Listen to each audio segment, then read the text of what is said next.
নতুন প্রজন্ম যে আন্দোলন করতে শিখেছে, নতুন প্রজন্ম জানে কিভাবে সরকার নামাতে হয়। আমরা এটা চাই না যে এই সরকারের মেয়াদ মাত্র 5 বছর। আমরা আপনাদেরকে মেয়াদ পূর্ণ পর্যন্ত দেশ চালানোর সুযোগ দিতে চাই, কিন্তু আপনারা এমন পরিবেশ তৈরি করবেন না। আপনারা শুধু জুলাই সনদ নয়, নির্বাচনের আগে আপনারা যে 31 দফা দিয়েছেন, দয়া করে সেই দফাগুলো পড়েন। বিএনপির ভাইদের বলবো, আপনাদের ঘরে কাগজ আছে দেখেন, সেই 31 দফা সুনির্দিষ্ট 12 দফা আপনারা এখন নিজেরাই মানেন না।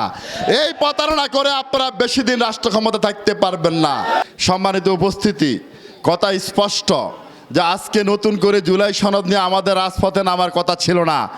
আজকে যে দলটি রাষ্ট্র চালাচ্ছে তারা আমরা সকলে মিলে আজকে আমাদের আনন্দ মিছিল করার কথা ছিল। কারণ এই জুলাই কেবল আমাদেরকে মুক্তি দেয় নাই, জুলাই কেবল বিএনপিকে মুক্তি দেয় নাই, জুলাই আন্দোলন 18 কোটি মানুষকে জগদ্দল ফাতর থেকে মুক্তি দিয়েছিল। কিন্তু আজকে দুর্ভাগ্য হচ্ছে, যাদের হাতে রাষ্ট্র ক্ষমতা তারা সেই কথা অল্প দিনে ভুলে গেছে। তারা 17 বছরের ফ্যাসিস্টের পতনের কথা ভুলে গেছে, তাদের নির্মম পরিণতির কথা ভুলে গেছে। তারা নিজেরাও সে পথের দিকে হাঁটছে। আপনারা জানেন, দীর্ঘ মাসের পর মাস বসে 31টি রাজনৈতিক দল মিলে ঐক্যমতের ভিত্তিতে যেই সনদে স্বাক্ষর করেছে সেটাই হচ্ছে জুলাই সনদ।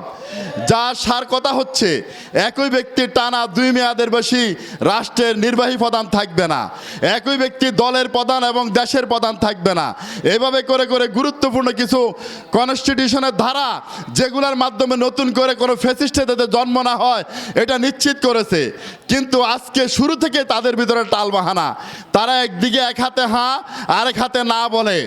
আজকে যেই 70% লোক হায়ের পক্ষে ভোট দিয়েছে, বাকি 30% লোক যারা ভোট দেয় নাই, নায়ের পক্ষ দিয়েছে, তারাও তাদের ইন্ধনে দিয়েছে।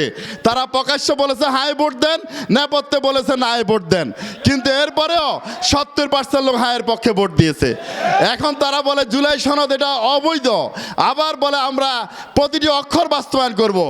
আমরা বলতে চাই, এই জাতির সাথে প্রতারণা কেন? এই প্রহসন কেন? আপনারা কি ভেবেছেন আগের মতো তাদের মতো আপনারা 17 বছর দেশ চালাবেন? এই সুযোগে জনগণ আর দেবে না।